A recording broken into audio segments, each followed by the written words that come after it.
Hello बच्चों, let us read this question. A circular ring of mass capital M and radius capital R is rotating about its axis with constant angular velocity omega.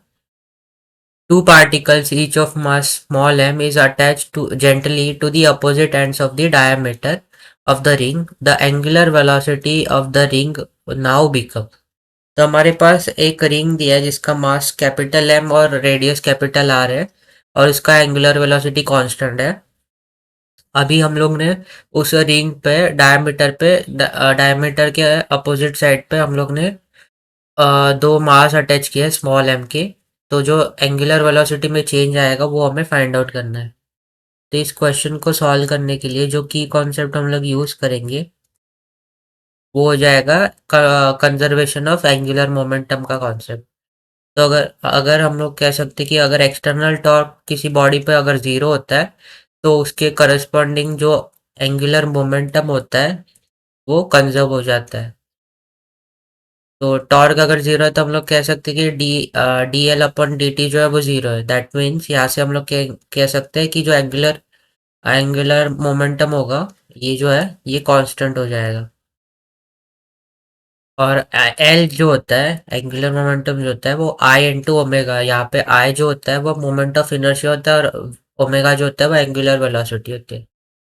तो अगर हम लोग question के according diagram बनाए तो पहले तो हमारे पास एक रिंग प्रेजेंट था जिसके पास जिसका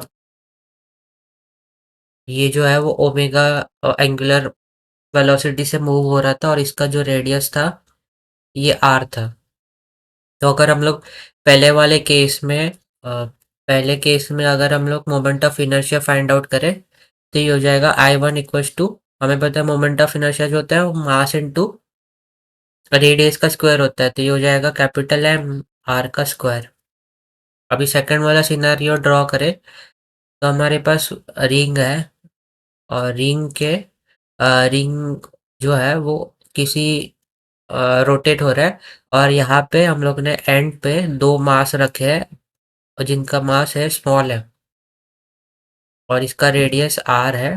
तो हमें इस केस में ओमेगा फाइंड आउट करना है। तो इसके लिए पहले हम लोग moment of inertia find out करते हैं।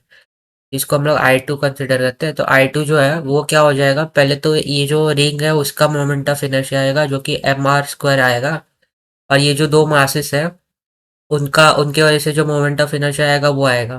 तो ये जो मास है स्मॉल एम वो सेंटर से कितने डिस्टेंस पे है कैपिटल आर के, तो हम लोग लिख सकते हैं कि ये आएगा M small M R square plus small M R square. तो ये हो जाएगा capital M plus two small M into R square हो जाएगा। ये हमारा सेकेंड केस के लिए मोमेंट ऑफ इनर्शिया का वैल्यू हो जाएगा।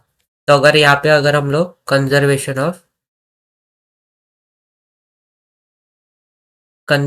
ऑफ एंगुलर मोमेंटम लगाए तो उसके according I one omega one equals to क्या हो जाएगा I two omega two. I one क्या था हमारे पास कैपिटल एम आर स्क्वायर और इसका जो है एंगुलर वेलोसिटी जो है वो हम लोग ने ओमेगा अज्यूम किया है।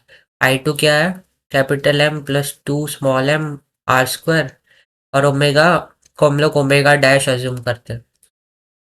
तो हमें ओमेगा डैश फाइंड आउट करना है। तो ओमेगा डैश जो है वो हो जाएगा capital M R square omega divided by capital M plus two M R square. यहाँ से आर स्क्वायर कैंसिल हो जाएगा तो हमारा जो फाइनल जो एंगुलर वेलोसिटी है वो आएगा M omega divided by capital M plus two small M.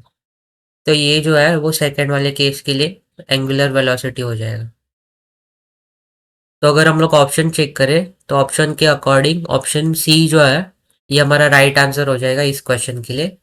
So I hope you have understood it well and best of luck.